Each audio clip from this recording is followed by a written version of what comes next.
예, 여러분 반갑습니다. 예, 저는 금방 짜거리란 걸 지금 먹고 여기 왔습니다. 여기가 지금 태평시장, 대전 태평시장이 바로 옆에 있습니다. 지난주보다 훨씬 주님이 주로 시장에서 많이 다니셨거든요. 우리 주님께서. 그래서 좀 더 우리가 성경적으로 좀 더 이 시장 쪽으로 지금 왔습니다. 그래서 오늘 또 우리 사회해 주시고 계속 저를 라이드해 주시는 우리 집사님 너무 감사하고요. 지난주에도 사회가 짧다고 그렇게 제가 말씀드렸는데 오늘도 사회 좀 짧게, 지난주보다 더 짧게 그렇게 잘 해주셨습니다. 감사하고요. 이제 우리가 한 5주 했습니다. 5주 했고 웨스턴 신앙 고백서의 그 성경론, 그 다음에 하나님의 속성, 이런 부분들 공부했습니다. 사실상 신앙 고백서는 제가 첫 시간에 이야기했지만은 칼빈의 기독교 강연은 교리서다. 그 다음에 신앙 고백서가 있다, confession. 그 다음에 신앙 교육서가 있다, 캐테키즘. 그러니까 조금씩 성격을 달리합니다. 그러니까 여러분들께서 신앙 고백서를 가지고 어떤 교리를 다 어떻게 막 조목조목 배운다, 그렇게 생각하시면 안 되고요. 이건 신앙 고백의 영역입니다. 그래서 여러분들께서 예컨대 뭐 삼위일체론이나 기독론이다 이러면 이제 제가 쓴 책, 기독론 같은 책은 볼 수는 있겠죠. 그래서 여기도 보면 지난주에 하나님의 속성을 웨스트민스터 신앙 고백서에서 먼저 이야기한 것은 성경에서 하나님은 누구신가, 하나님의 존재 증명 이런 게 나오는 게 아니거든요. 성경에는 하나님이 누구신가, 거룩하시다, 뭐 또 절대 거룩, 절대선, 절대의, 또 전능성, 전지성, 또 모든 곳에 계시다는 편재성, 그리고 시간적 무한성, 곧 영원성, 공간적 무한성, 곧 무변성, 이런 것들, 그리고 무엇보다 자존성, 이런 건 이제 지난 시간에 우리가 나누었습니다. 자, 오늘 이제 우리가 보실 내용은 먼저 하나님이 어떤 분인가를 말하고, 웨스트민스터 신앙 고백서는 사실 삼위일체론에 대해서 길게 이야기하지 않습니다. 길게 이야기하지 않는데 사실상 삼위일체는 성경 전체의 증거다. 어떤 학생이 저에게 묻습니다. 교수님, 삼위일체가 어디에 많이 나옵니까? 이러면 물론 우리가 아버지와 아들과 성령의 이름으로 세례를 주라라고 예수님께서 마태복음 28장 19절, 29절, 20절 그 부분에서 너희들은 세상 끝날까지 나와 너와 함께 있다. 그리고 모든 족속을 가르치고 또 제자 삼고, 그리고 아버지와 아들과 성령의 이름으로 세례를 주라. 이제 그런 삼위일체 정확하게 나온 부분이 있고요. 또 고린도 후서 13장 13절에 보면 성자의 은혜와 성부의 사랑과, 성부는 하나님이라고 하죠. 하나님의 사랑과 성령의 교통, 그렇게 축복기도 하라. 이제 이런 부분과 같이 성부, 성자, 성령이 뚜렷하게 이렇게 나오는 경우가 있지만 보통은 전부 다가 아버지가 아들을 보내시고 이러면 바로 성부와 성자시죠. 그리고 아버지가 아버지가 말씀으로 천지를 지으시고, 그러면 아버지, 성부, 말씀, 성자 지으셨다는 능력, 그거는 성령이지 않습니까? 전부 사실상 삼위일체에 대한 말씀을 담고 있습니다. 그래서 우리가 삼위일체라는 것이 어느 특정한 구절에서 이렇게 증명되고 하는 그런 게 아니라 성경 전체의 증언이다. 성경 전체가 성부, 성자, 성령 삼위일체를 말씀하고 있다. 자, 오늘은 세 번째 보시면 자, 오늘은 그 다음에 여러분들 56페이지에 오늘 네 번째 삼위일체 하나님과 영원한 작정, 이 부분입니다. 그래서 여러분께서 58페이지에 보시면 한 분 동일하신 성부, 성자, 성령 하나님. 제가 아까도 말씀드렸지만 여기서 삼위일체 이런 부분을 또 너무 제가 길게 그렇게 설명하려고 하지 않습니다. 하나님은 한 분이십니다. 한 분. 그래서 한 존재십니다. 존재가 한 분이십니다. 한 분. 그런데 이 한 분이 성부, 성자, 성령으로 계십니다. 이것을 우리가 위라고도 하고 위격이라고도 합니다. 그래서 삼위, 성부, 성자, 성령이 삼위십니다. 그래서 삼위가 한 분이시다, 삼위가 한 분이시다. 그래서 조금 제가 어려운 용어를 한번 써볼까요? 한 존재인데 세 존재다 이렇게 하면 안 돼요, 여러분들. 한 존재예요. 유일하신 한 분이에요. 우리가 지난주에 봤죠. 하나님의 유일성. 단일성과 유일성은 다르다고 했죠. 단일하다는 것은 많은 것 중에 그 하나, 그게 단일하다면 유일은 아예 비할 데가 없다. 이 상천하지에 하나님은 없다. 하나님 개념 자체가 없다. 우리 하나님 외에는. 그게 유일신이잖아요. 그런데 하나님은 한 분 존재신데 이 세 위격으로 계시기 때문에 세 존재라고 하면 모순이죠. 의자가 하나 있는데 세 개 있다. 이게 말이 안 되죠. 삼위일체는 모순이 아니에요. 삼위일체는 한 분이 계시는데 세 위로 계세요. 세 존재로 계신다 이러면 모순이죠. 하나가 셋이다 이러면 모순이에요. 그러나 세 위 혹은 위격으로 계세요. 이거는 우리가 인격이라고도 해요. 너무 어려운 이야기들, 뭐 어렵지도 않습니다. 사실 삼위일체는 어렵지도 않는데 다 합니다 이게. 그러나 너무 여기서 그 너머까지는 제가 말씀 안 드리려고 합니다. 그러니까 한 분이 세 위로 계시다 혹은 세 위격으로 계시다. 그거 세 위격을 우리가 인격이라고도 한다. 사람의 격이란 게 아니에요. 주어가 될 수 있다는 거예요. 성부도 주어가 될 수 있고 성자도 주어가 될 수 있고 성령도 주어가 될 수 있고. 그러면 이 성부, 성자, 성령은 이 존재는 우리가 뭐라고 부르냐? 이건 제가 전문 용어입니다. 이게 한국 제가 신학계에 이 용어를 제가 써야 된다고 말하는 겁니다. 이건 위격적 존재입니다. 이거 위격적 존재.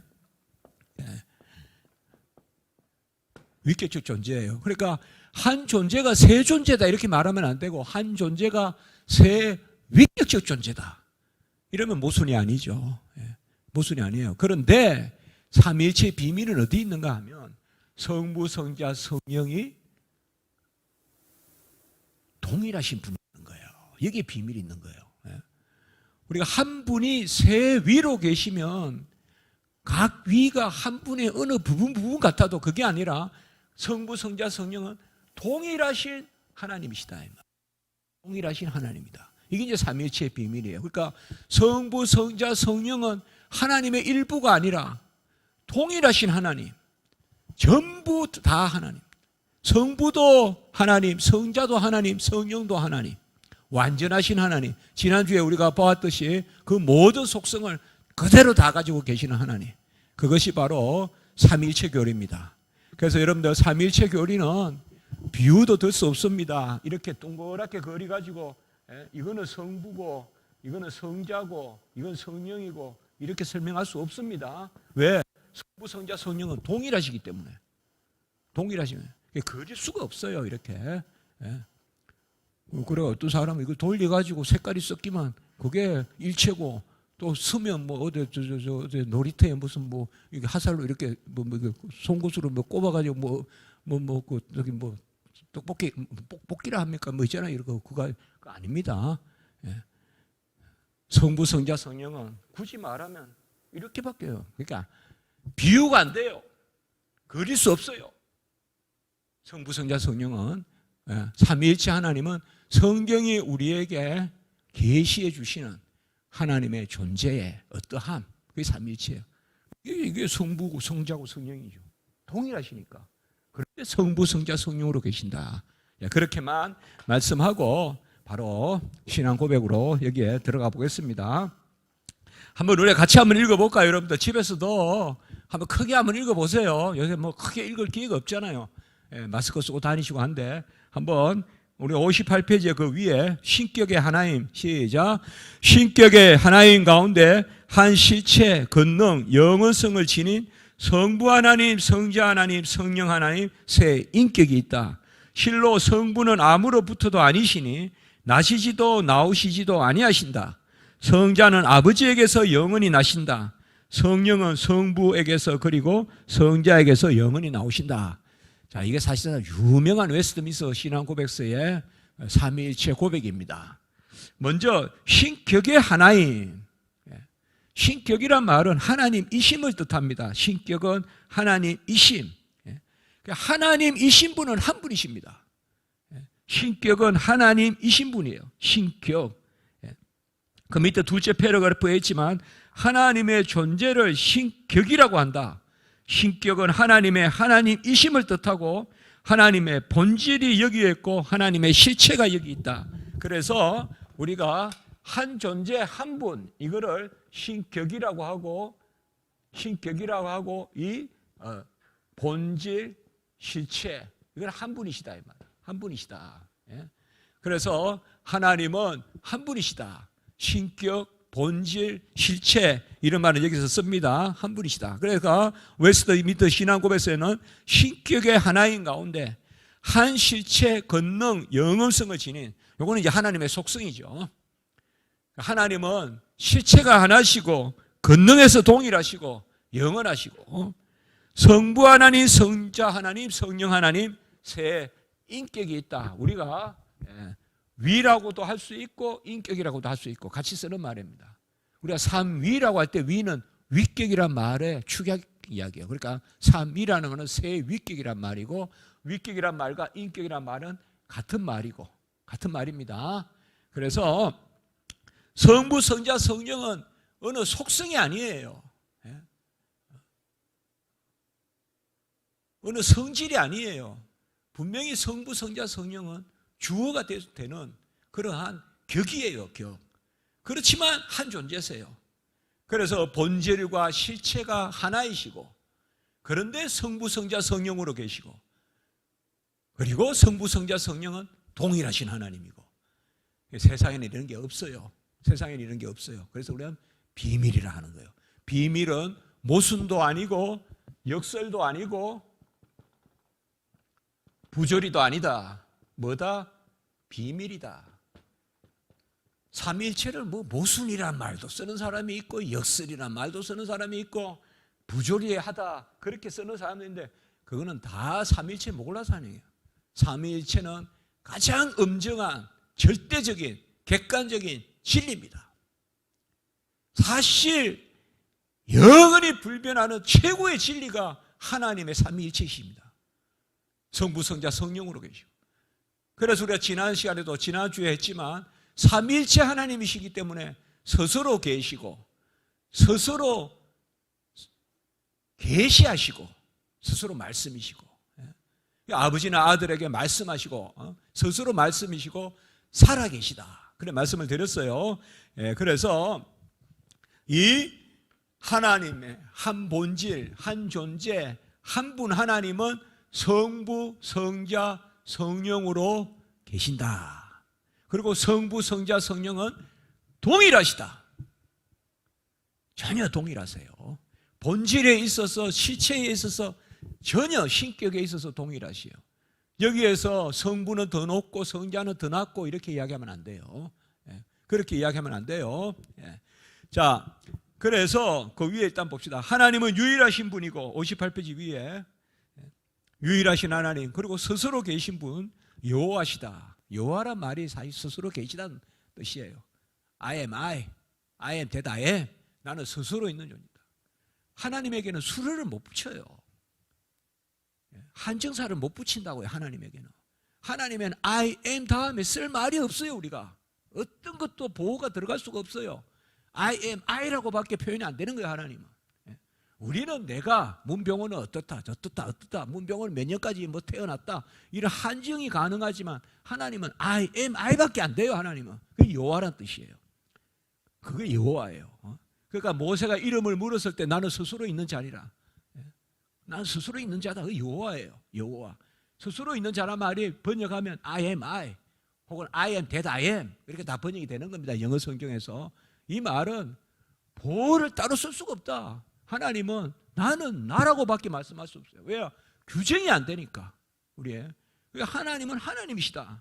그래서 자존하시고 유일하시고 그러한 하나님의 존재를 가지시는데 그가 출애굽기 34장 6절 여호와라 여호와라 자비롭고 은혜롭고 노하기를 더디하고 인자와 진실이 많은 하나님이시라. 이것도 참 유명한 구절이죠. 여호와라 여호와라 이 말은 스스로 계신 하나님, 스스로 계신 하나님. 스스로 생명이고 스스로 말씀이고 스스로 존재고 스스로 구원이시고 스스로 계시이시고 그 여호와 그게 하나님의 한 본질이세요. 그 하나님이 성부, 성자, 성령으로 계시다. 오직 여호와만이 하나님이시며 하늘이나 아래에 다른 신이 없다. 이것을 우리가 유일신이라고 이야기한다. 단일신이 아니라 유일신이다. 어떤 존재라는 개념에도 스스로 있는 존재이기 때문에 비할 존재가 없다 이 말이에요.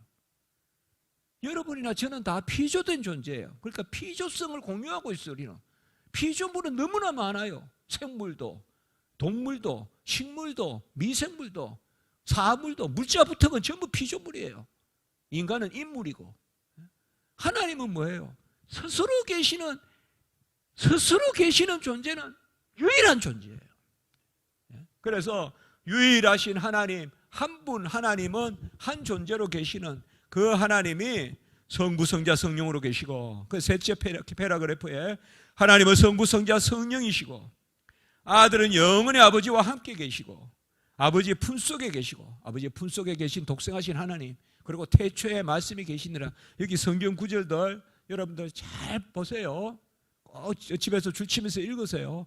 또 우리 목사님들께서 설교하세요. 여기 성경 본문들 제가 첫 시간에 이야기했지만 음선해서 제가 한 거예요. 이거는 어디 제가 옮긴 게 아니고요. 예.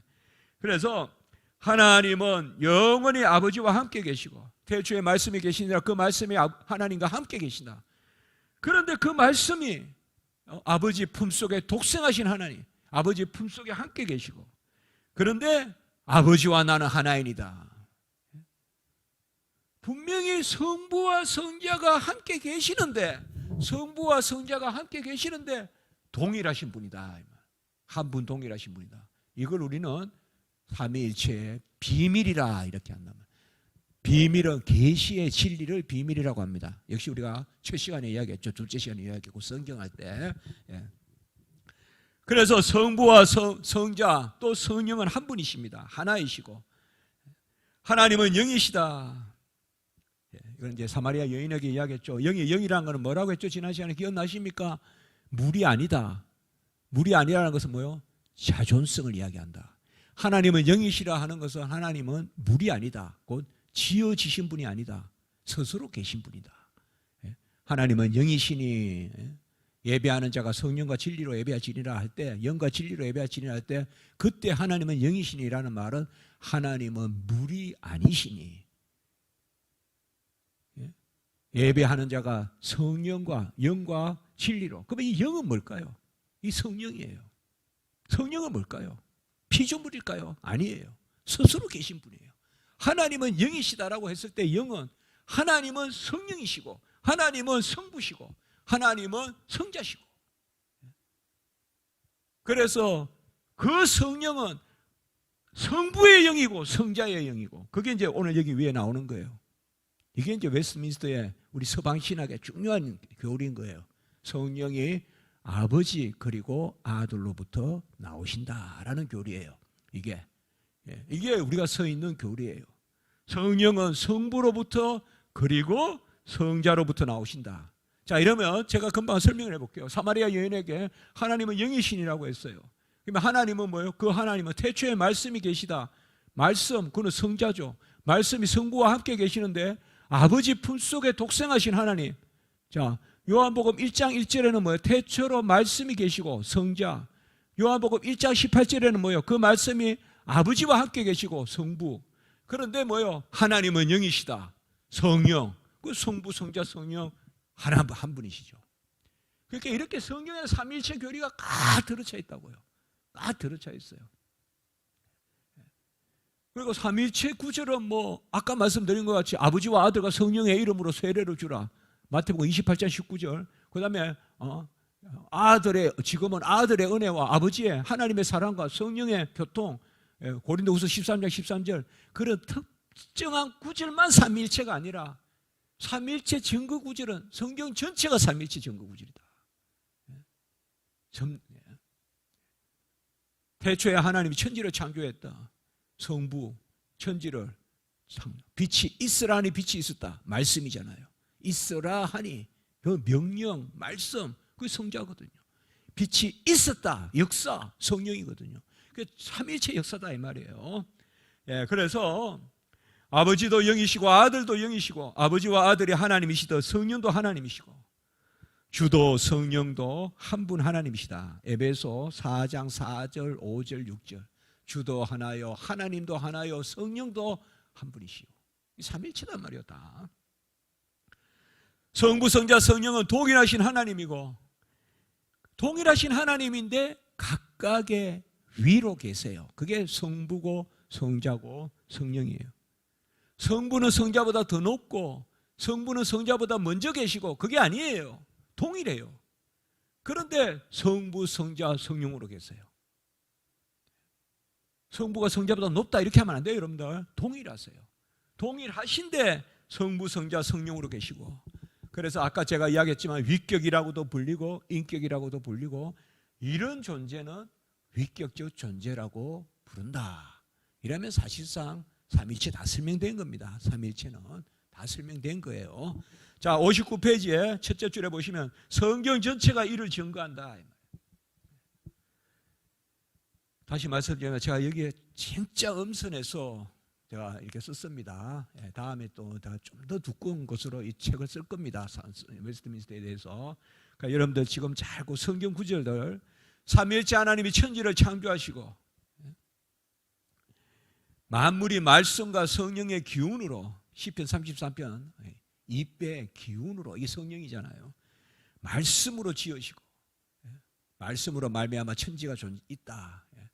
천지가 말씀으로 말미암아 요한복음 1장 3절 히브리서 1장 2절 그리고 히브리서 11장 3절에도 나오죠.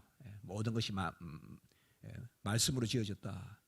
성부는 뜻하시고 성자는 속량의 제물이 되시고 성령은 인치시고 특별히 에베소서 여기 보면 성부 성자 성령이 함께 나오죠.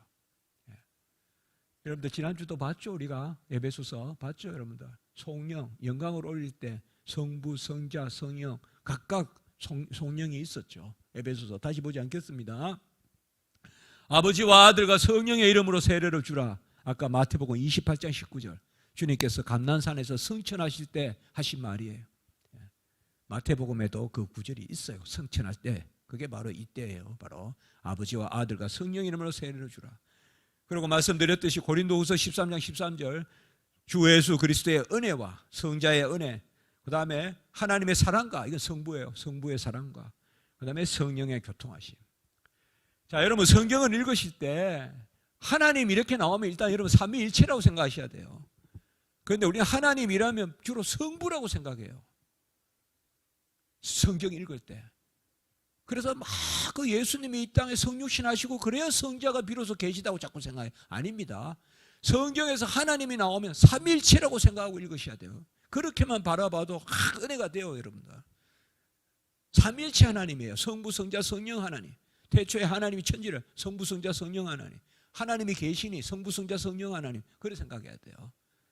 그런데 하나님이란 단어가 그 호칭이 성자와 관계를 나타내거나 성령의 관계를 나타낼 때는 그 하나님은 성부라고 같이 보면 돼요.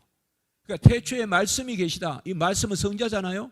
이 말씀이 하나님과 함께 계시다. 하나님과 말씀의 관계잖아요. 이때 하나님은 뭐라고 읽어도 된다? 성부라고 읽어도 된다 이 말이에요. 여기 고린도후서 13장 13절도 마찬가지죠. 지금 축복기도할 때 바로 성자의 은혜와 하나님의 사랑과 성령의 교통인데 이때 하나님은 뭐예요? 성부죠. 그래서 성부, 성자, 성령 그런 관계로. 그러니까 여러분들 앞으로 성경 보실 때 하나님이다 이러면 삼위일체 하나님 그렇게 기억하고 읽어야 됩니다.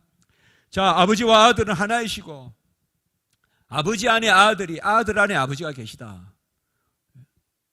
A가 B 안에 있고 B가 A 안에 있으면 A와 B는 하나인 거죠. 그렇죠? 예.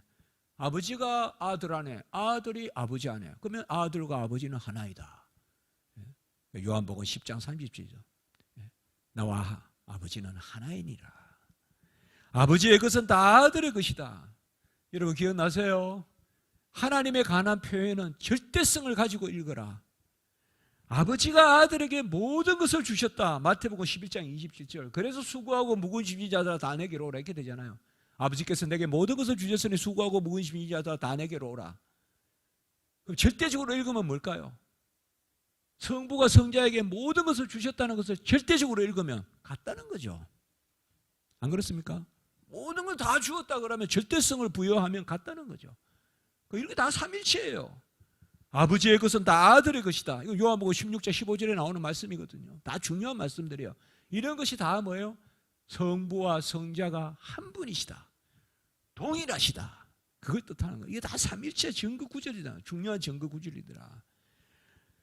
아들은 아버지의 말씀으로 생명의 말씀이다. 아버지께 생명이 있고 그 생명을 아들에게 주시고, 그래서 말씀에 생명이 있고 그 생명이 사람들의 빛이다. 요한복음 1장 4절.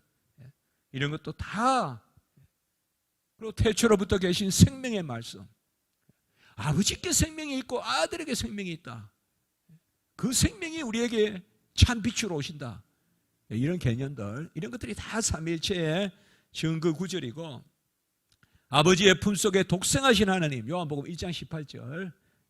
이 독생자가 여기서 나오는 말이거든요. 독생자. 이것은 바로 영원한 나심이라고 그래요. 우리가 아들은 아버지께로 영원히 나신다. 이거는 생리적인 나심을 생각하면 안 돼요. 성경의 말씀은 우리 국어사전 읽듯이 해서는 안 됩니다. 바로 성부와 성자의 그 관계를 표현하는 거예요. 서윗격의 관계.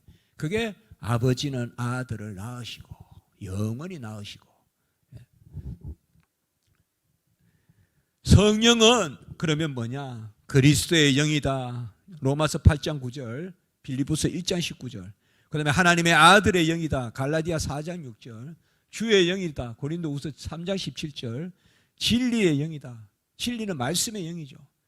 성령은 뭐냐? 하나님의 영이라고도 하고 성자의 영이라고도 하고 그리스도의 영이라고도 하고 주의 영이라고도 하고, 그런데 하나님은 영이시니라고도 하고, 이게 뭐예요? 성부, 성자, 성령이 하나님이시란 거예요. 다. 하나님은 영이시니 했잖아요 아까. 그러니까 성부, 성자, 성령이 하나님이신데, 성령은 어디에서부터 나오신다? 성부와 성자로부터 나오신다. 이 나오신다라는 말은 출래하신다 이렇게 써도 돼요. 성령이 나오신다라고 할 때 출래하신다, 출래하신다, 그리고 발출하신다. 요 세 단어를 쓸 수 있어요. 다른 단어를 쓰지 마세요. 요 세 단어를 쓸 수 있어요. 여러분, 삼일체는 사변이 아닙니다. 어떤 신학자들의 논리가 아닙니다. 성경입니다. 성경. 성경의 진리를 표현하는 것입니다. 성경의 진리를 표현하는 거예요. 그래서 뭐 삼위교리 같은 건 뭐가 필요 있냐? 그거는 얼토당토 아는 말씀입니다.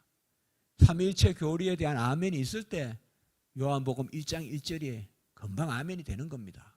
그리고 성부도 하나님이시고 성자도 하나님이시고 성령도 하나님이신데 성부, 성자, 성령은 동일하시다.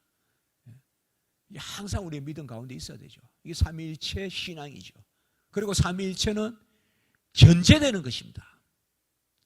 삼위일체는 전제되는 거예요. 그래서 우리는 삼위일체 전제 변정이다 이런 말을 쓰는 거예요. 변정이란 말은 옳은 것을 옳다 그러고 그런 것은 그렇다 그러고 세울 것은 세우고 폐할 것은 폐하는 걸 변증이라고 하는데, 우리는 삼위일체를 전제하는 이런 것이 바로 성경의 진리입니다. 그래서 자, 정리해 보면 뭘까요? 성자는 성부에게서 나시고 성령은 성부와 성자에게서 나오신다. 그러면 성부는 뭘까요? 나시지도 나오시지도 아니하신다. 이게 삼위일체의 존재적 삼위일체라고 합니다. 이거를 존재적 삼위일체로.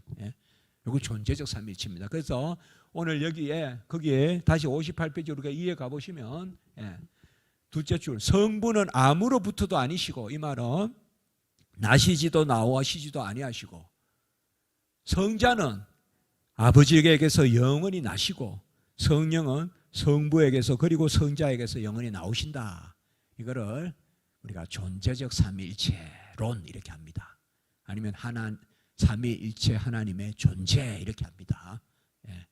그렇게만 아시면 되겠어요. 그래서 우리는 이게 우리가 어거스틴, 칼빈 이런 있는 우리 서방 전통이라고 합니다.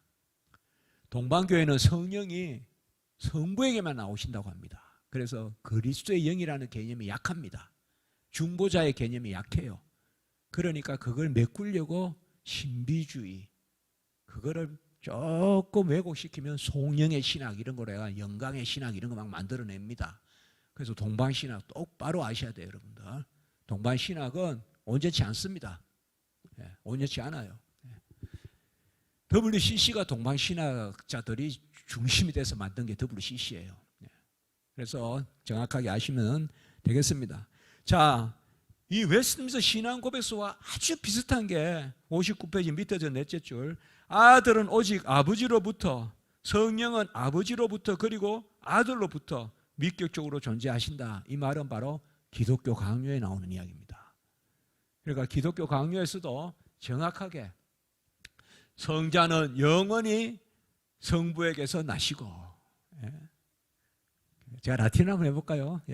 에스터 게니투스 아이테르네 이렇게 이야기합니다. 바로 영원히 아버지 필리우스 에스터 게니투스 아 파트레 아이테르네 이라면 성자는 영원히 성부로부터 나시고, 이거 영원한 나심이라 그래요.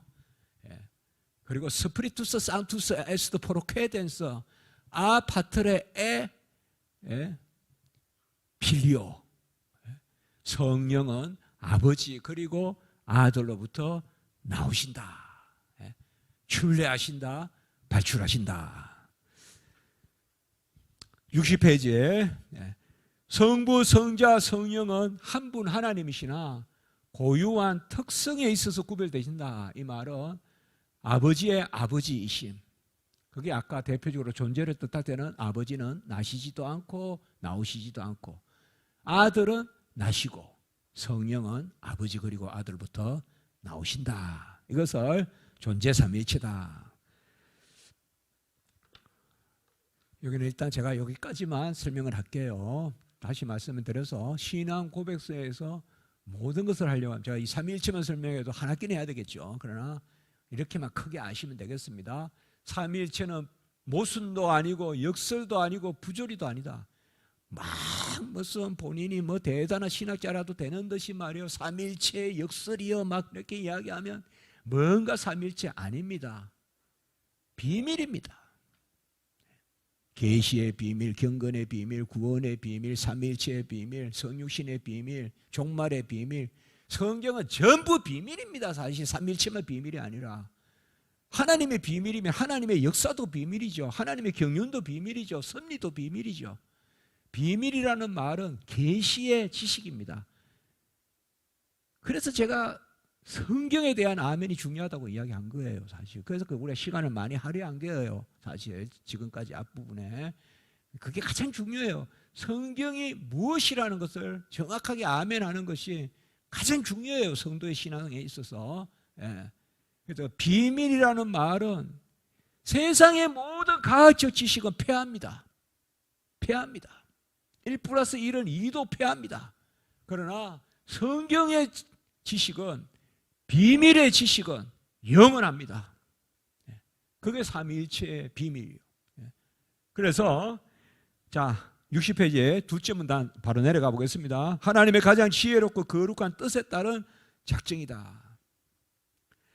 하나님은 만세전 영원으로부터, 이렇게 그대로 제가 번역을 했는데요, 성경에는 우리가 창세전이라는 개념이 있죠. 창세전. 이 말은 만물을 지으시기 전, 시간과 공간도 하나님이 지으셨잖아요.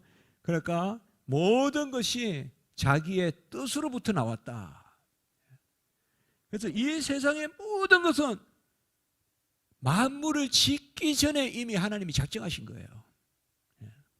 오늘 우리가 무슨 기차를 타고 개가 내려왔다든지 뭐 지금 비가 온다든지, 하나님은 과거, 현재, 미래가, 하나님에게서는, 하나님은 미래에서 현재도 보시고 미래에서 과거도 보시고 과거에서 미래도 보시고, 하나님은 시간에 얽매이는 분이 아니세요. 하나님은 시간을 지으신 분이에요. 창조하신 분이란 말이에요. 그렇기 때문에 우리의 이해는 항상 과거, 현재, 미래 단선적으로 한쪽으로만 흐르죠. 그러나 하나님은 모든 것을 함께 아시기 때문에 무슨 일이든 자유롭고 불변하게 정하셨다. 아니면 하나님의 자유 가운데 하나님이 뜻하시는 대로 작정하신 대로 지으시되 불변하게 정하셨다. 이제 여기에서 칼빈은 웨스트민스터 신앙 고백서는 하나님의 어떠하심과 삼위일체를 길게는 이야기하지 않아요. 저도 그래서 길게 안 다뤘고 요전도 만세가 설명했고요. 그리고 그 하나님이 모든 것을 창세 전에 작정하셨다. 무슨 뜻에 따라? 자기 자신의 자유로운 뜻에 따라. 그러나 불변하게.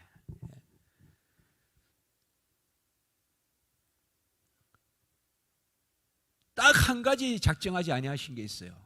그게 바로 죄예요. 죄는 인간의 자유의지에 맡겨두신 거예요. 그래서 인간과 천사가 자기 뜻대로 타락했어요.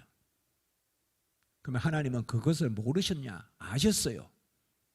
그러면 아시고 그냥 방임하셨느냐? 아니에요. 그 죄조차도 사용하셔서 구원의 역사를 이루셔요. 이걸 우리가 허용적 작정이라 그래요. 허용적 작정. 그러니까 죄만은 허용적 작정이고 나머지는 전부 다 적극적 작정이세요. 죄도 단순 방임은 아니세요. 하나님은 무슨 일이든지 나 몰라라 보시는 분이 아니에요. 그래서 이미 창세 전에 타락을 바라보시고 구원을 작정하신 분이에요. 타락 전 예정이란 말이에요. 창조도 전에 작정하셨어요. 그게 에베소 1장 4절이거든요. 자, 일단 그 밑에 해설을 보겠습니다. 하나님은 모든 것을 창세 전에 작정하셨어요. 모든 것을 하나님의 자신의 뜻에 따라 존재하고 보존, 운행, 통치된다. 존재한다는 말은 창조예요. 보존, 운행, 통치는 주권고 섭리예요. 하나님은 자기의 뜻에 따라 모든 것이 있게 하시고 그리고 있게 하신 그것이 보존되게 하시고 요새로 말하면 만물이 다 그냥 떨어지지 않잖아요. 제자리에 있고 보존되잖아요. 그 다음에 운행하게 하시고 운행은 뭐예요? 사시사철의 변화가 있고 해와 달이 지고 뜸이 있고 그 다음에 통치는 뭐예요? 통치는 하나님이 다스림인데 다스림은 바로 하나님이 먹이시고 입히시는 하나님의 베푸심이 통치 방식이에요. 그렇게 아시면 돼요. 이걸 우리가 세 가지를 섭리라 그래요. 섭리. 하나님은 창조하시고 섭리하신다. 하나님의 뜻은 절대적이고 주권적이고 불변하다. 절대적이란 말은 어느 인과관계나 어느 상황에 기대지 않습니다. 하나님은 그냥 빛이 있으라 하니 빛이 있었다예요. 이게 하나님의 창조 방식이에요. 빛이 필요하다고 너희들이 이야기하니까 내가 그런 게 없어요. 아무 존재도 없는데요. 하나님만 유일한 존재인데요. 그걸 깊이 묵상하라 그랬잖아요. 하나님만 유일한 존재예요. 아무 존재도 없어요. 먼지 하나도 없어요. 아무것도 없어요. 하나님만 유일한 존재예요. 그 가운데 하나님이 만물을 지으셨거든요. 그런데 무슨 의존하는 어디에 인과관계가 있겠어요? 아무것도 없어요. 그래서 하나님은 자유롭게 절대적으로 결국 무조건성이죠. 하나님은 어떤 조건에 기대지 않고 자기 뜻에 따라 만물을 지으시고 그 지으신 만물은 불변하다. 불변하다. 그래도 목사님 물방울 하나를 어떻게 다 하나님이 정하셨어요? 물방울 하나가 안 정했다면 댐이 무너지는 것도 안 정한 거죠. 우리는 큰 것만 섭리라고 자꾸 생각한다고요. 물방울 하나의 떨어짐이 섭리가 아니라면 댐에 물이 어떻게 갇히겠어요? 댐에 물이 되려면 한 방울 한 방울 모여서 되잖아요. 아주 작은 거, 공중에 구름대같이 날아다니는 새가 수명을 다하고 떨어지는 것도 하나님의 뜻이 아니면 아닌다고 했잖아요. 우리 주님께서요. 머리카락 하나라도 새 신바 됐다 했고요. 자, 하나님은 우리가 인생에 출현하는 어떤 인과관계에 얽매이지 않습니다. 우리 입을 닫아라. 계시, 창조, 구속의 필연성은 하나님 안에만 있고 하나님만 아신다. 우리 쪽의 필연성에 매이지 않습니다. 하나님 이렇게 해주셔야 되지 않습니까? 하나님 저렇게 해주셔야 되지 않습니까? 그거는 사실 우리가 신앙이 약한 이야기예요.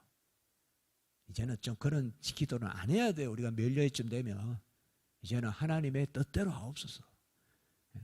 막 이렇게 떼쓰는 기도도 이제는 그만해야죠. 우리 멸류관쯤 되면. 그리 아니하실지라도 그렇게 기도해야죠. 왜요? 우리의 필연성으로 하나님을 얽매지 마라 이 말이에요. 우리의 필연성으로. 하나님 여기는 불쌍하잖아요. 여기 도와주셔야 되지 않습니까? 그것도 하나님께 맡기라고요. 내가 무슨 윤리교사같이 뭐 하나님은 뭐 내가 그렇게 하지 않으면 하나님은 그걸 다 하나님이에요. 아까도 했잖아요. 여호와로라 여호와로라. 아까 있었잖아요. 여호와로라 여호와로라. 자비롭고 은혜롭고 노하기를 더디하시고 인자와 진실이 많은 하나님이시라. 출애굽기 34장 6절 아까 있었잖아요. 우리가 어떠니 하나님의 자비와 인애에 우리의 인과관계로 가닿겠습니까? 하나님께 맡긴다 이거죠. 계시도 창조도 구속도 크게는 우리 세 가지거든요. 항상 계시도 하나님의 필연성은 있는데 우리는 그 필연성을 다 알 수가 없다 이 말이에요. 왜 이것을 알려주고 저거는 안 알려주는지 우리는 알 수가 없다. 이걸 뭐라고 하느냐? 이것도 전문 용어로 제가 말씀할게요. 비필연적 계시라 그래요. 비필연적 계시, 비필연적 창조, 비필연적 구원. 무슨 말이냐? 꼭 이렇게 이해해야 돼요. 우리 편의 필연성으로 하나님을 판단하지 말아라는 거예요. 하나님 자신의 필연성에 따라서 알려주시고 창조하시고 구원하신다는 거죠. 그러나 우리의 필연성으로는 알 수 없다 이거예요. 누가 강도가 구원받아서 오늘 내가 너와 나그네 있으리라 라고 할 줄 알았겠어요? 인간의 필연성으로 봤을 때는 십자가의 강도가 어찌 바라바를 살려줬으면 그 강도들은 바라바보다 더했던 강도들 아니겠어요? 그런데 주님은 뭐요? 내가 오늘 나와 함께 나그네 있으리라. 어떻게 우리 인간의 필연성을 가지고 전부 다 일주일에 기도를 몇 번 했고 하루에 기도를 몇 번 하고 일주일에 금식을 몇 번 하고 저 서기관 바리새인 저런 사람은 천국에 제일 오른쪽에 앉을 거야 왼쪽에 앉을 거야 그렇게 생각할 거 아니에요. 우리 인간의 필연성은. 그러나 주님은 강도에게 함께 있으리라 했잖아요. 그래서 그 밑에 문단의 마지막 문단에 보면 인생의 필연성을 내세우지 마십시오. 여러분 우리는 하나님께 역사만 맡기고 말고 내 지식도 맡겨야 돼요. 근데 우리의 지식에는 잘 안 맡겨요. 지식을 잘 못 바꿔요. 우리는 다 양보하는데 지식에 있어서는 꼼짝도 안 하려고 해요. 그러나 우리 지식에도 입을 닫아라는 말은 입만 닫아라는 게 아니라 내 사변을 닫아라. 내 인과관계를 닫아라. 하나님의 놀라운 섭리의 비밀이 있다. 그걸 이야기합니다. 거기에 보면 우리 인생의 필연성을 내세워 하나님께 당의를 요구할 수 없다.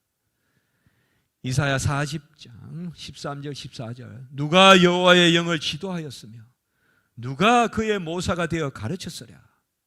모사라는 말은 계획을 내는 사람. 누가 계획을 내서 하나님을 가르칠 수 있겠냐? 그가 누구와 더불어 의논하셨으며 누가 그를 교훈하였으며 그에게 정의의 길로 가르쳤으며 지식을 가르쳤으며 통달의 도를 보여주었느냐. 아무도 인생은 없다. 하나님 앞에서 하나님이 놀라운 비밀로 이루신다. 61페이지에 그러므로 모든 것이 하나님께 뜻이 있다. 자, 웨스민스터 신앙 고백서는 하나님이 어떤 분이신가, 그리고 그가 삼위일체다, 그리고 그가 모든 것을 뜻하신다. 이렇게 지금 풀어가고 있는 거예요. 웨스민스터는 모든 것을 그 하나에 풀어가신다. 그 세 가지가 특별히 계시, 그 다음에 창조, 구원, 이 세 가지, 이 모든 것이 하나님의 뜻에 있다. 그 뜻은 절대적이다, 불변하다. 우리 인생의 인과관계로 그것을 판단할 수 없다. 이렇게 지금 웨스트민스터 신학에서 전개하고 있는 겁니다. 61페이지 만물이 주에게서 나오고 주로 말미암고 주에게로 돌아간다. 이거는 가장 중요한 성령의 구절이죠. 영광이 세세토록 하나님께 있다. 아멘. 이렇게 계속되죠. 로마서 11장 36절. 그리고 12장 1절은 뭡니까? 너희 몸을 산제물로 드리라.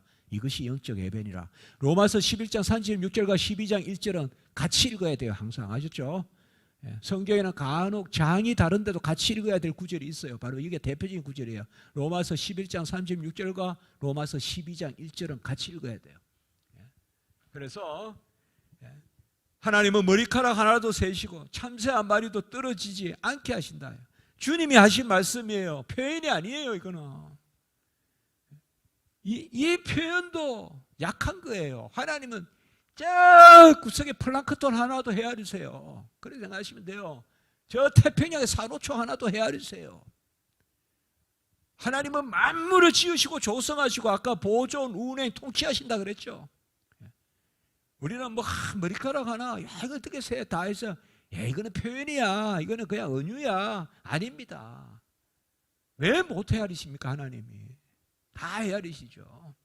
만물을 조성하셨는데 알파요 오메가요 시작이요 나중이요 처음이요 끝이신 분인데 모든 것의 처음이자 끝이신데 시작이자 마지막이신데 알파요 오메가신데 모든 걸 헤아리신다. 제비는 사람이 뽑으나 여호와가 이를 작정하신다. 뜻은 여호와께 있다. 내가 뽑아서 된 것 같아도 이미 하나님의 뜻 가운데 뽑았다 이거죠. 내가 뽑아서 하나님의 뜻이 정해진 게 아니라 하나님의 뜻이 있으니 내 손이 거기 간다는 거죠. 그렇죠.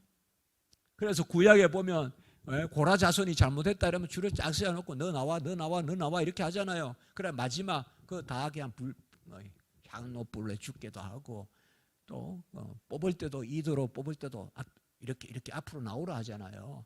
이런 게 뭐예요? 봐. 사람들이 줄을 서지만 사람들이 제비를 뽑지만 뜻은 하나님이 정하신 것이다. 그래서 섭리를 이야기하십니다. 여호와가 본물과 같이 왕의 마음을 주장하시고 여기 구절들 정말 좋은 구절들입니다. 여러분들 여기 차근차근히 읽으세요. 교리 공부는요 성경 구절이 맺히는 게 남는 거예요. 저는 신학을 가르치지만 그것으로 항상 기뻐하는 거예요. 날마다 조금씩 성경 구절을 내 구절로 만들어가는 그게 보면 우리 인생의 가장 즐거움이라고 할 수 있어요. 여러분들 지금 웨스트민스터 우리가 이 강좌도 제가 여러분 그런 뜻에 조금 부합하다면 좋겠어요. 갈로는 꼭 읽어보시고요. 여호와가 본물과 같이 왕의 마음을 주장하시고 풍랑을 주시는 분도 구원하시는 분도 하나님이시고 하나님의 뜻이 아니면 머리카락도 잃을 자가 없고 하나님은 하늘의 군대도 움직이시고 모든 사람을 있게도 하시고 없게도 하신다. 다만 하나님은 죄의 조성자는 아니시다. 죄를 지으신 분은 아니시다. 하나님은 절대선, 절대의, 절대구루 해전하는 그림자도 없으시고 사람을 자기의 형상에 따라 순전하게 지었으나 사람이 죄를 지은 것이다. 로마서 5장 12절. 한 사람의 죄로 말미암아 사망이 들어오고 사람이 꾀를 냈다 이 말입니다. 그래서 다시 말씀을 드리지만 모든 것은 하나님의 적극적 작정에 의한 것입니다. 그러나 죄는 하나님이 적극적 작정을 하신 것도 아니고 그렇다고 단순히 방임하신 건 아닙니다. 하나님은 죄조차도 사용하셔서 구원의 역사를 이루십니다. 그 섭리의 비밀은 그러면 아예 처음부터 죄 짓지 말게 하시지. 그러나 분명히 죄로 인한 구원으로 무조건적 은혜의 구원으로 하나님이 받으실 영광은 큽니다. 이 섭리의 비밀은 아무도 말할 수 없다. 입을 닫아라. 이게 우리의 결론입니다. 그러나 분명한 것은 죄도 단순히 방임한 게 아닙니다. 작정 가운데 허용한 것입니다. 작정 가운데 허용한 것이에요. 적극적으로 하나님이 죄를 지은 것은 아니에요. 그래서 허용하신 거예요. 그렇다고 그냥 옆에서 보듯이 하신 건 아니에요. 그래서 그걸 아까 뭐라고 했습니까?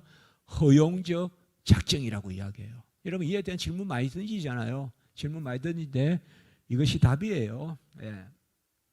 그래서 사람은 하나님은 보이지 않는 손으로 일하시되 친히 보이는 손을 사용하신다. Invisible hand. 하나님은 보이지 않는 손으로 역사하죠. 지금 여기도 하나님이 보이지 않는 손으로 역사하죠. 근데 하나님은 보이는 손을 사용하신다. 왜? 특별히 보이는 손 중에 가장 대표적인 보이는 손이 누굴까요? 사람이다 이 말이에요. 사람. 인생을 사용하신다. 왜? 자기의 형상을 한 인생을 통하여 영광 받으시려고. 왜 그렇게 요나를 사용하셔야 될까?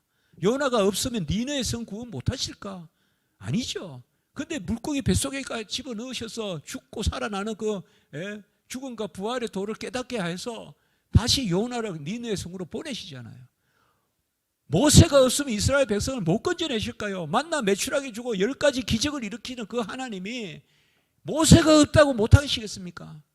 근데 왜 가지도 않으려고 하는 모세를 그렇게 말씀으로 나는 스스로 있는 자다. 아까 떨기나무에서 나타나셔서 불은 타되 나무는 꺼지지 않고 그 비밀의 그러한 임재를 보이시고 왜 그렇게 하셨을까요? 보이지 않는 하나님의 손은 보이는 손을 사용하시는데 그 보이는 손이 인생이요. 그 인생을 사용하심으로 인생을 통하여서 자신의 뜻을 이루시고 인생을 통하여 영광받기 원하시는 것입니다.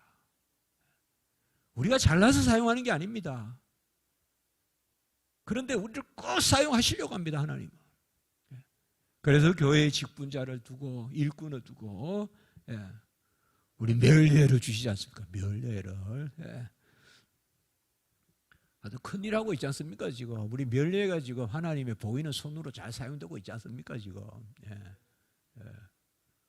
이제 멸례가 이렇게 시작하면 이제 총회 임원회에서도 이제 좀 자각을 할 거고 목사 장로 기도회 할 때도 이제 기독교 강요 이런 것도 한번 해볼까 이런 말도 나올 거고 이제 하지 않겠습니까? 여러분 우리가 불쌍해 보이면 하나님이 하십니다. 이스라엘 백성이 간역자로 인하여 부르짖으니까 그들을 보시고 건져내시려고 출애굽하셨듯이 멜레가 이렇게 모여서 모임을 하고 이러면 하나님 불쌍히 여기신단 말이에요. 야, 저 태평중앙교회 시장 옆에서 지금 저 밤에 지금 저렇게 하고 있다. 저 중심을 받으신다고. 하나님의 일은요 다 그렇게 일어난다고 저는 봅니다. 보이지 않는 손의 역사인데 invisible hand인데 visible hand를 사용하신다. 보이는 손을 사용하신다. 그게 바로 인생이다. 천사도 아니다. 인생이다. 사람을 사용하신다. 모세야 엘리야와 요나를 강권적으로 엘리야도 한번 보세요. 서쪽으로 거리 시내가 극서 또 극동이 바로 뭐예요? 거리 시내가. 극서는 뭐예요? 바로 사렙다 가부지. 극남은 뭐예요? 또 브엘세바. 그렇게 돌려가면서 뺑뺑이 돌려가면서 엘리야를 사용하시려고. 그래서 결국 사마리아 성 중앙으로 다 집어넣잖아요. 다윗도 보세요. 블레셋 쫙 극서까지 가고 뭐 헤렛 숲을 막 굴에 들어가고. 근데 나중에 다윗이 뭐예요? 도망 다닌 만큼 다윗의 영토가 되잖아요. 다 하나님은 사람을 사용하셔서 그 일을 이루시는. 다윗이 없으면 뭐 통일하고 못 만들까요? 하나님이. 지구도 지으시는 분인데, 천지를 지으시는 분인데, 그걸 이제 아셔야 하는데, 하나님은 우리 인생에게 얼마나 영광받기를 원하시고 영광받으려고 인생을 사용하기를 원하시는가. 사울도 부르셔서 바울을 사용하셨죠. 혈기가 등등해서 바로 잔멸한다. 그냥 싹 잡아. 우리나라 말로 그냥 씨앗도 없이 싹 그냥 씨를 말리겠다. 그게 잔멸이라는 뜻이잖아요. 싹 다 잡아 넣으려고 다메섹에 이제 딱 갔다고 흑흑흑흑거리면서 올라갔는데 한번 생각을 해보십시오. 이제 다메섹이 보여요. 얼마나 혈기가 등등하게. 한참 혈기가 셀 때 하나님 그냥 쳐버리는 거예요. 예수님이 빛으로 사울을. 그래가지고 이방의 빛으로 사용할 것이다. 그래서 여기에서 우리가 그것을 볼 수가 있습니다. 아무도 알 수가 없어요.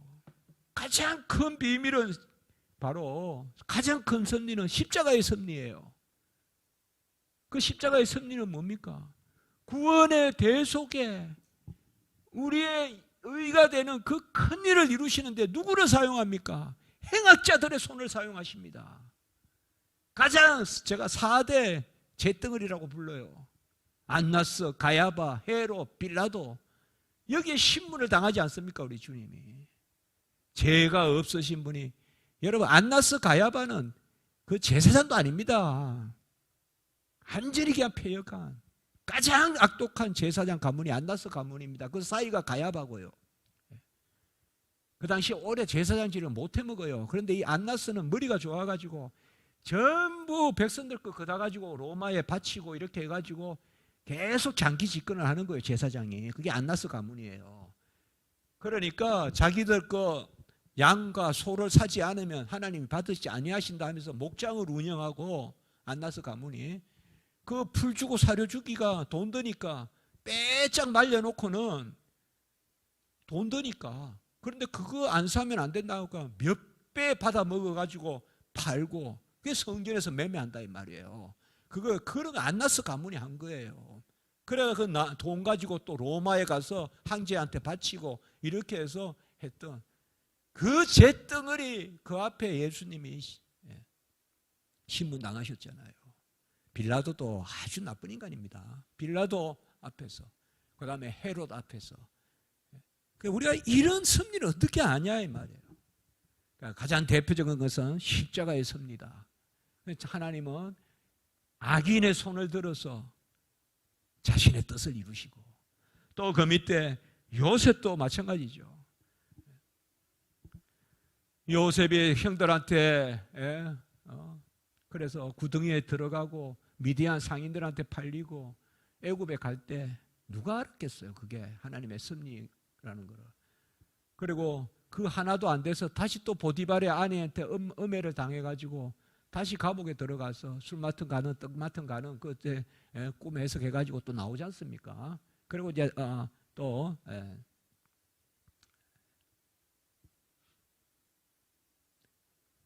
근데 결국 그것이 아브라함과 이삭과 야곱에게 약속하셨던 하나님의 언약을 이루시는 방식이죠. 무별과 같이 후손들이 많게 할 것이다. 너를 세 가지를 약속했거든요. 아브라함에게. 창세기 12장 1절에서 3절까지. 첫째는 후손의 복, 두 번째는 뭐예요? 땅의 복, 세 번째는 바로 뭐예요? 복의 근원이 되는 복. 복의 근원은 뭐예요? 너를 복되게 하면 내가 너를 복되게 하는 자를 복되게 하고 너를 저주하는 자를 저주한다. 그 개념이거든요. 이걸 아브라함에게도 약속했었고 이삭에게도 약속했고 야곱에게도 약속했어요. 하나님께서 후손의 복, 땅의 복, 복의 근원이 되는 복. 그래서 후손의 복을 어떻게 이룹니까? 그 당시에 그 단기간 400년 만에 200만을 이루는 방식은 이 방식밖에 없어요.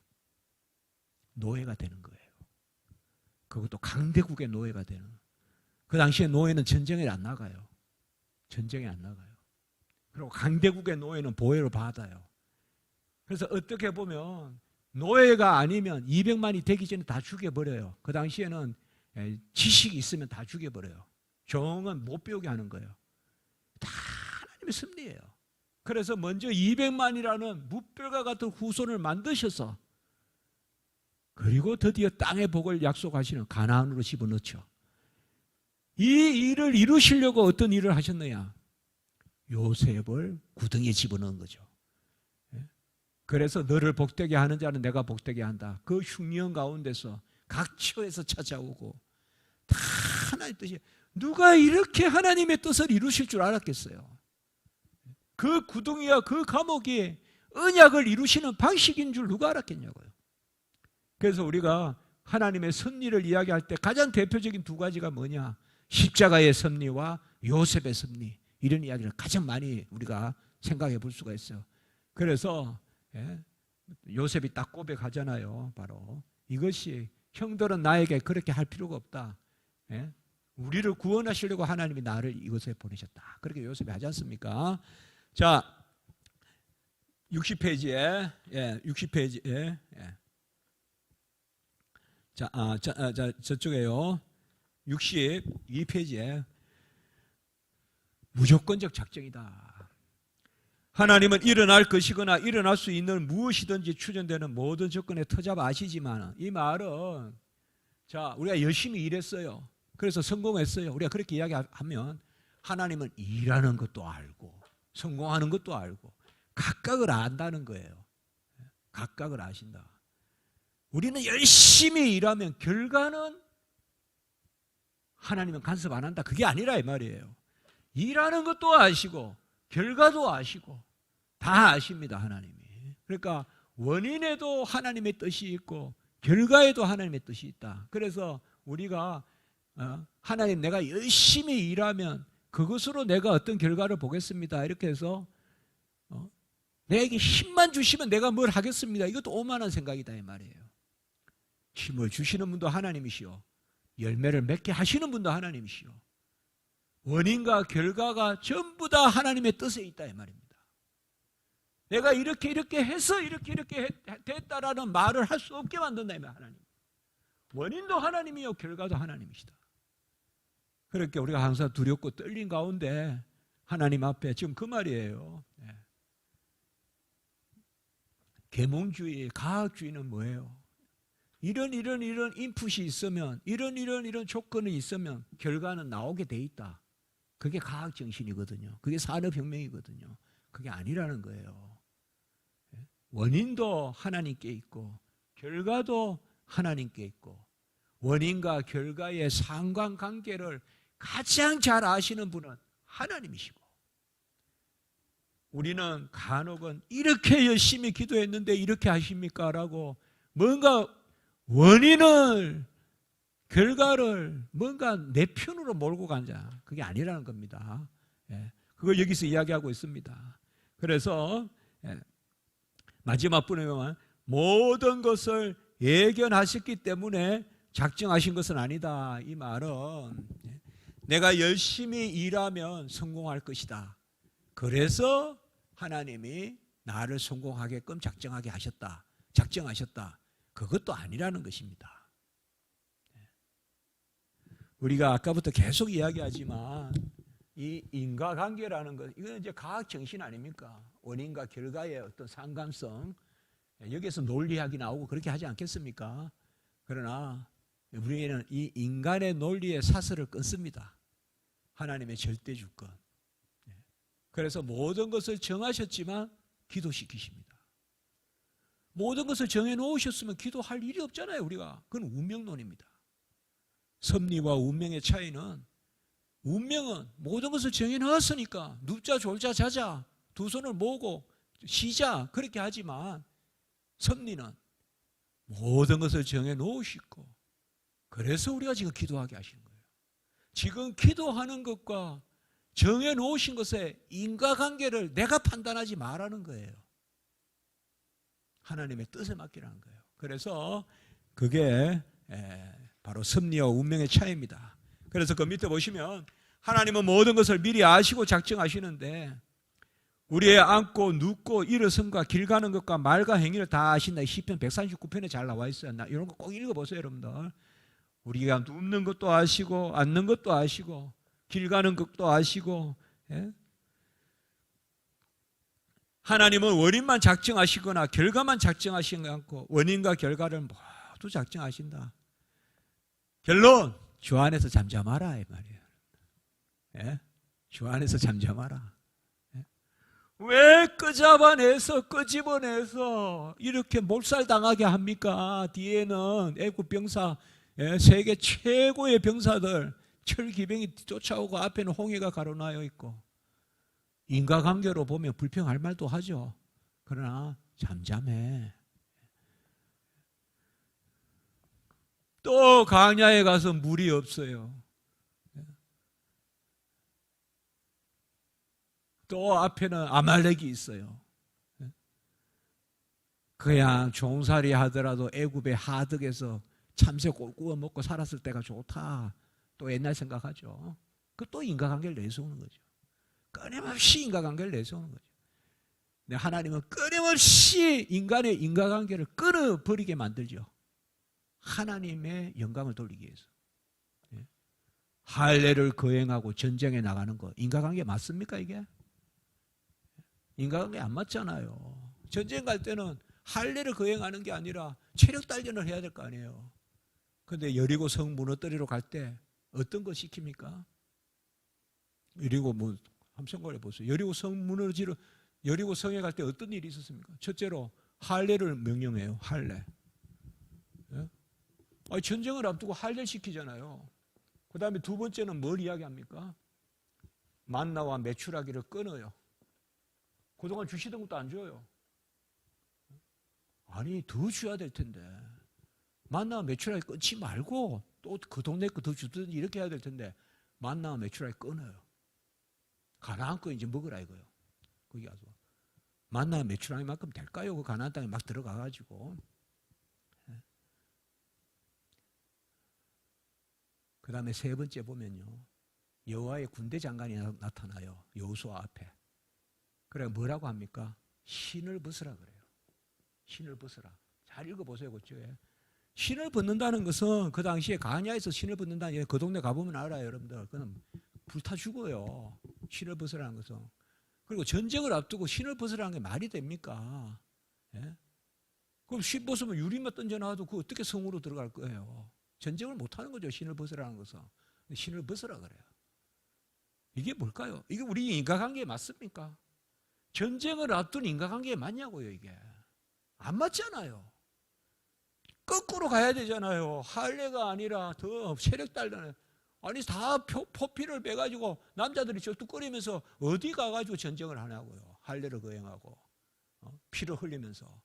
그리고 만나 매출하고 더 뭐 고대 전쟁할 때는 막 실컷 먹이잖아요. 그 전날 한 2주 정도 먹이고 이렇게 한다 그러잖아요. 그런데 거꾸로 가잖아요.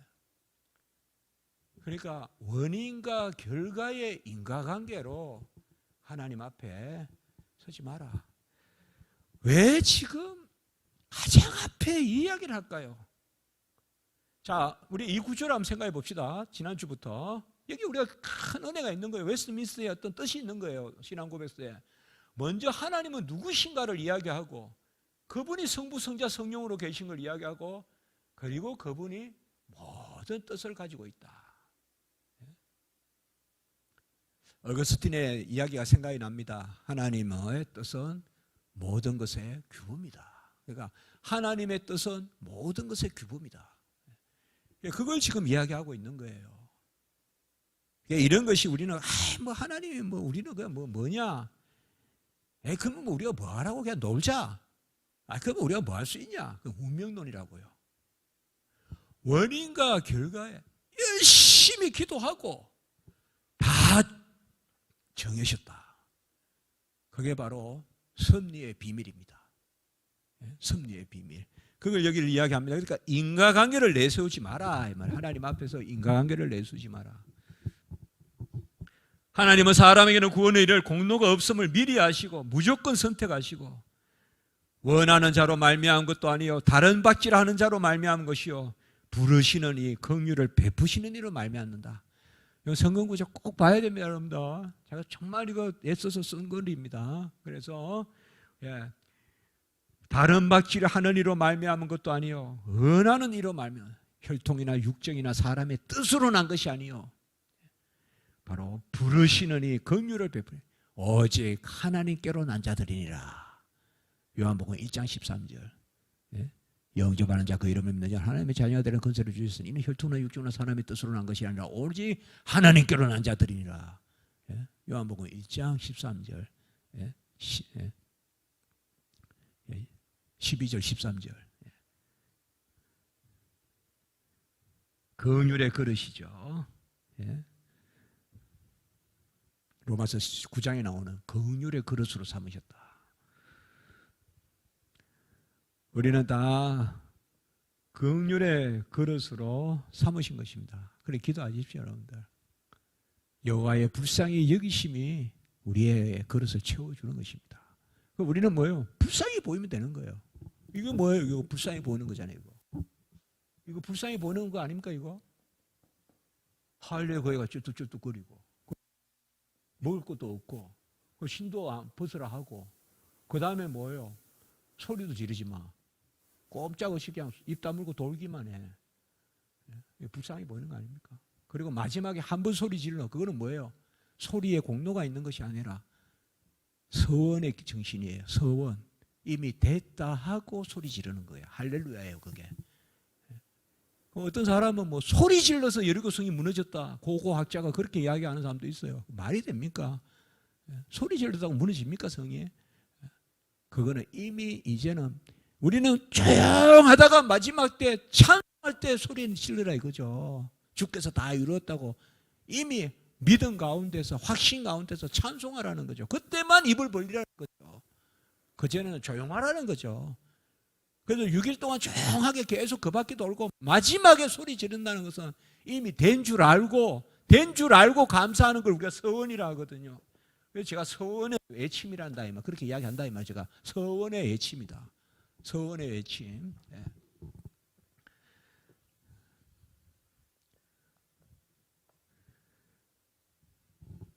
긍휼의 그릇으로 삼으셨다. 저는 이게 너무 좋습니다. 우리는 진노의 그릇이 아니라 긍휼의 그릇으로. 진노의 그릇은 뭐예요? 하나님이 판단하시는 거죠.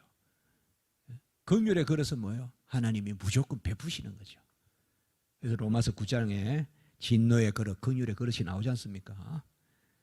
하나님의 긍휼이 여기심과 선택이 행위보다 앞서고 믿음보다도 앞선다. 그러므로 우리는 무엇을 고백할 뿐, 이렇게 우리가 결론적으로 말씀할 수 있을까요? 왜라고 물을 수 없다. 입을 닫아라. 여호와 앞에 왜라고 묻지 말고 무엇이라 고백하라. 로마 캐톨릭은 반펠라기우스주의. 펠라기우스주의는 뭐야? 행위 구원입니다. 자질 구원, 공로 구원. 이게 펠라기우스주의입니다. 펠라기우스는 어거스틴 시대 사람입니다. 어거스틴은 오직 은혜, 전적 은혜라고 했고, 펠라기우스는 의사예요. 본래 영국 출신인데 평생 죄를 한 번도 안 지었다고 자기가 생각했어요. 펠라기우스가. 그러니까 펠라기우스를 우쫓아다니는 거예요, 사람들이. 우리 인생은 흰 옷만 입어도 그냥 현혹돼서 쫓아다니잖아요. 흰 옷만 입고 나타나도. 옷만 봐도 죄가 없는 줄 알고. 그러니까 펠라기우스 죄도 한 번도 안 지었다 쫓아다니거든요. 그게 펠라기우스예요. 그래도 아무리 봐도 100% 행위 공로 펠라기우스거든요. 100% 인간이 한다는 거예요. 그러니까 인간이 할 수 있는 것만 하나님이 명령하신다는 거예요. 펠라기우스는. 그러니까 모든 율법은 인간이 할 수 있으니까 명령하신 거라는 거예요. 그게 펠라기우스 생각이에요. 그러니까 로마 캐톨릭은 그래도 우리가 못하는 것도 있지 않냐. 절반은 하나님이 하고 절반은 인생이 한다. 먼저 인간이 시작하고 하나님은 돕는다. 이게 반펠라기우스주의예요. 반펠라기우스주의. 이게 로마 캐톨릭이에요. 그때 절반 맞췄습니다. 돕는다는 거. 이거 신인 합력이라고도 해요. 신인 합력설. 이게 반펠라기우스주의예요. 반대할 때 반자 아니에요. 큰일 나요. 그렇게 쓰면 절반 반자예요. 절반 반자. 펠라기우스에 반대한 게 아니라 로마 캐톨릭이 절반 펠라기우스를 받아들이고 절반은, 그러니까 이게 중요해요. 보통 신인 합력설이라고 하는데 로마 캐톨릭은 신인 합력설이 아니라 엄격하게 말하면 인신 합력설이에요. 로마 캐톨릭은 인신 합력설. 인간이 먼저 시작하면 하나님이 돕는다 이 말이에요. 인신 합력설이에요. 로마 캐톨릭은. 그러니까 어떤 생각을 하느냐. 자, 이것만 우리 잘 기억해 볼까요? 예지예정론이라는 게 있어요. 우리는 무조건적 선택이잖아요. 예지예정론은 뭔가 하면 이게 로마 캐톨릭의 토마스 아퀴나스가 주장한 거예요. 뭐냐? 쉽게 말할게요. 될 만한 자질이 있는 사람을 선택했다는 거예요. 하나님이 조금 도와주면 할 수 있는 사람을 선택했다는 거예요. 그게 로마 캐톨릭의 예지예정론이에요. 왜요? 로마 캐톨릭은 이미 인간이 시작할 능력은 있어야 하나님이 도와준다는 구원 교리잖아요. 그러면 하나님은 어떤 사람을 로마 캐톨릭은 선택했다고 보느냐? 인간이 시작할 수 있는 그 차질이 절반이라도 있는 사람을 선택했다는 거죠. 그걸 미리 알고 선택했다는 거죠. 이게 애지애전론이에요. 여러분, 우리도 이런 거 혹시 빠져 있으면 안 돼요. 내가 뭔가 준비를 해서 이제 될 만하니까 교회 다니기 시작했다. 내가 뭐 술 끊고 담배 끊고 내가 뭐 해서 교회 다니기 시작했다. 이제는 내가 뭔가 저는 아직 교회 갈 때 안 됐어요. 제가 좀 뭐 좀 끊고 갈게요. 그거 아닙니다. 아니죠. 그냥 로마 캐톨릭은 바로 그겁니다. 애지애전론은 우리는 애지애전론 아닙니다. 우리는 뭐요? 무조건적 예정 혹은 무조건적 선택입니다. 자, 마지막 줄, 길을 닫고 믿음의 눈을 열어라. 이제는 눈으로 주를 배움나이다. 이제는 여태까지 듣기만 하였사온데 이제는 눈으로 주를 배움나이다. 이게 욥기의 마지막 부분에 나오는 거잖아요. 내가 천지 지을 때 너 어디 있었냐? 너 바닷물이 나오고 바닷물이 멈추고 하는 걸 본 적이 있냐? 그때 욥이 딱 깨닫죠. 그래서 너 입을 닫아라. 내가 귀로만 들었사오니 눈으로 이제 주를 봅니다. 이 말은 귀는 이성이고 눈은 신앙이에요. 믿음의 눈으로 주를 뵙게 됐다. 이게 욥기의 마지막 부분이에요. 그리고 욥기의 주제는 뭡니까?